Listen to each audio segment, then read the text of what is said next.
It is 5:30 p.m. on a Tuesday. You are sitting in bumper-to-bumper traffic on I-95, surrounded by a sea of red brake lights.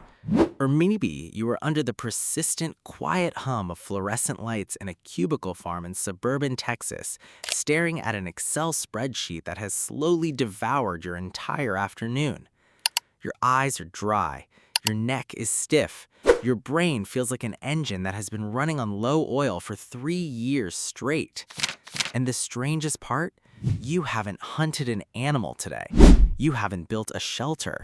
You haven't dodged a predator or carried heavy logs across a frozen river. By every physical metric of modern comfort, you are safe. You are fed. You are sitting in a climate-controlled room or a temperature-regulated car. So why does your body feel like it just survived a battle? Why is your mind completely fried? Because inside your skull sits a 3-pound organ of staggering complexity. An organ that took over 2 million years of relentless evolutionary pressure to design. It was built for one specific environment: wide-open grasslands, small intimate tribes, acute physical threats, and long periods of natural sensory pacing. Instead, we took that exact same ancient hardware, ripped it out of its natural habitat, and dropped it into an industrial cage. We flooded it with neon lighting, 8 continuous hours of blue light screen exposure, micromanaged 9-to-5 schedules, and thousands of artificial notifications every single day. You are not broken. You are not weak. You are experiencing a massive, catastrophic evolutionary mismatch. Your ancient brain is tearing itself apart, trying to survive in a modern world it was never engineered to inhabit. To understand why your brain feels so exhausted, you have to understand a fundamental law of biology that most people completely ignore. Supreme intelligence is not a free upgrade. We like to think of human intelligence as an all-around cheat code. We assume that a smarter brain is simply a better brain across the board. But nature does not hand out free gifts. Every single trait in biology comes with a harsh, uncompromising trade-off. Your brain makes up roughly 2% of your total body weight.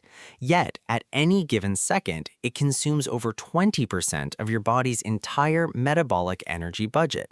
It is a biological furnace. Every single neural connection, every memory, every logical calculation requires raw glucose and oxygen. Because energy is strictly limited, evolution cannot build a brain that is perfect at everything. If your brain allocates massive amounts of metabolic real estate to hyper-advanced abstract logic, it must steal that energy from somewhere else. Look at the life of Kurt Gödel. In 1930s Princeton, Gödel was widely considered the most brilliant mathematical logician since Aristotle. He was Albert Einstein's closest intellectual companion. The two of them would walk home from the Institute for Advanced Study every day, discussing the deepest structural truths of the universe. Gödel's work fundamentally changed how humanity understands truth, mathematics, and logic forever. Mathematically, Gödel's brain operated on a plane that normal humans could barely comprehend, but biologically, that hyper-specialization exacted a devastating cost.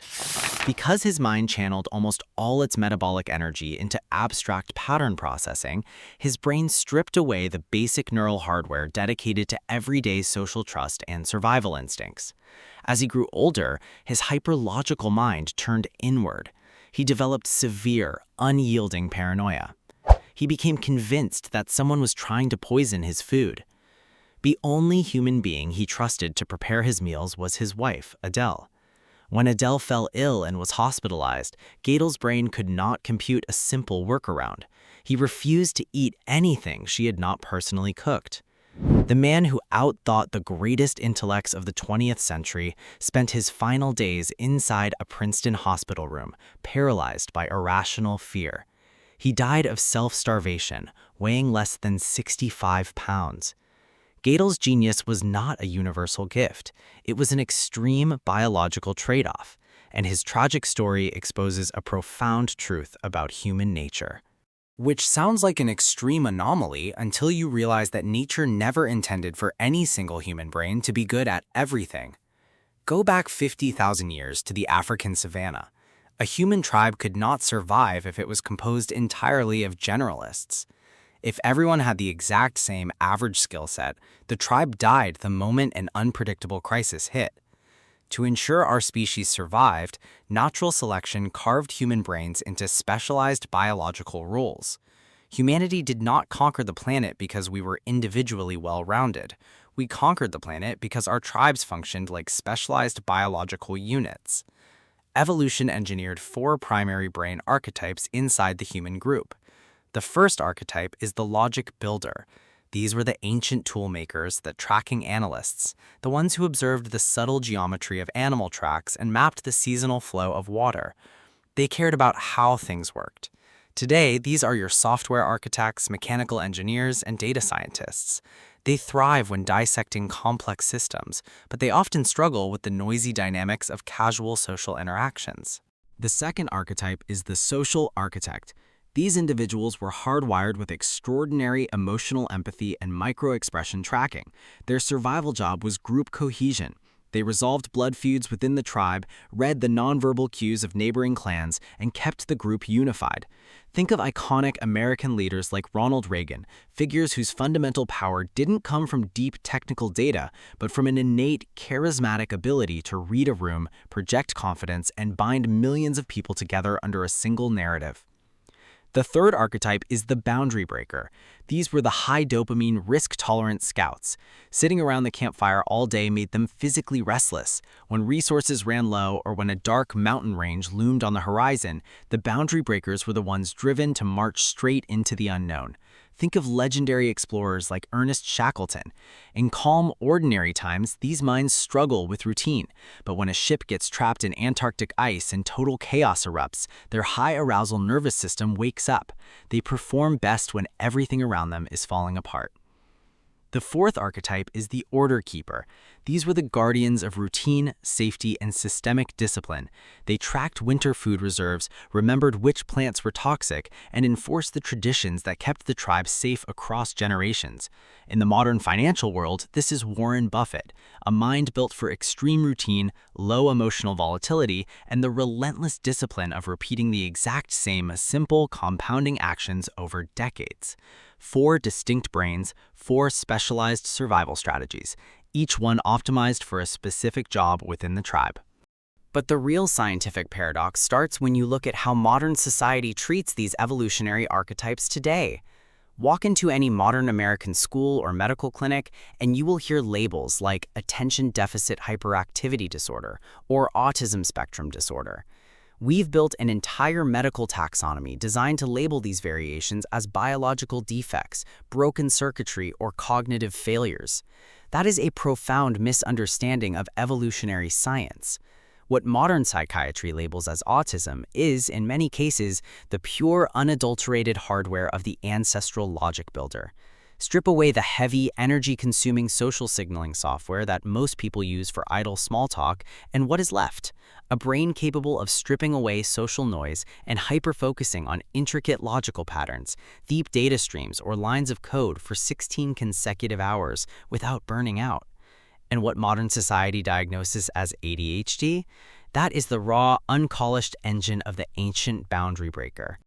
10,000 years ago, an individual who could sit completely still in one spot for 8 hours straight was a massive liability to the tribe's survival. The tribe desperately needed the person whose baseline dopamine was low enough that they felt an irresistible urge to move, scan the environment, and jump at the slightest rustle in the bushes. They were not suffering from a deficit of attention. They possessed a wide-scan, threat detection radar that picked up everything the rest of the tribe missed. They are not broken minds. They are elite evolutionary tools.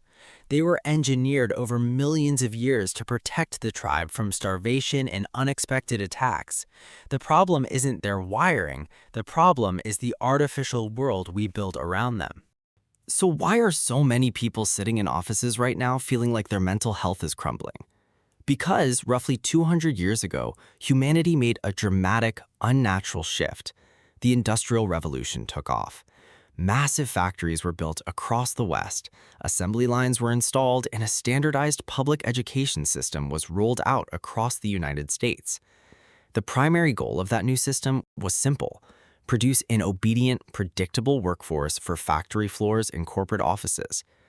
That entire structure, the rigid 9-to-5 workday, the 45-minute bell schedules in middle schools, the rows of identical desks, the open-plan offices, was engineered by and for a single brain archetype: the order keeper.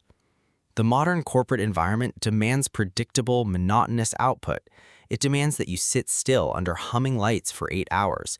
It demands that you follow rigid administrative chains of command, process endless paperwork, and engage in forced social politics. When you take a natural logic builder and force them to spend 4 hours a day in vague, unstructured corporate status meetings, their brain revolts. When you take a natural boundary breaker and lock them inside a quiet beige cubicle in corporate accounting, demanding they manually enter data for 40 hours a week, their dopamine system collapses into chronic anxiety and depression.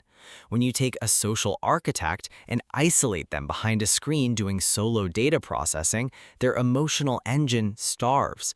The modern industrial system takes specialized, hyper-evolved human hardware, forces it into a standardized order keeper box, and when the hardware inevitably chafes and overheats under the friction, the system brands the person as defective.